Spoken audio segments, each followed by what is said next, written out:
Keeping your AI-generated characters recognizable across educational videos is key to viewer comprehension and engagement, so let's master it. First, we need to establish your character's core identity. Head over to Leonardo AI and start by crafting a detailed prompt. Think about age, gender, prominent features like clothing, hairstyles, and any defining accessories. For our example, we're creating a friendly, energetic male teacher.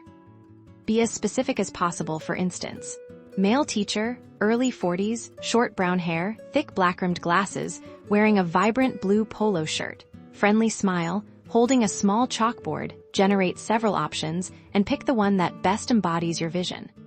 Now, for consistency, we'll use Leonardo AI's powerful image-to-image feature.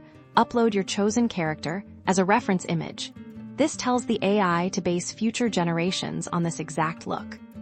For your next scene, simply describe the action or setting you need.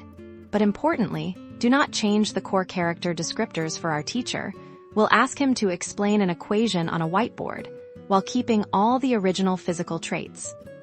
See how the generated images maintain the same hairstyle, glasses, and shirt color. This is the magic of image to image. Even with different poses and expressions, the character remains instantly recognizable. Apply this technique for every new scene or even across different educational videos in a series. By consistently using your initial character as an image prompt, you build visual familiarity, making your educational content more professional and easier for your audience to follow.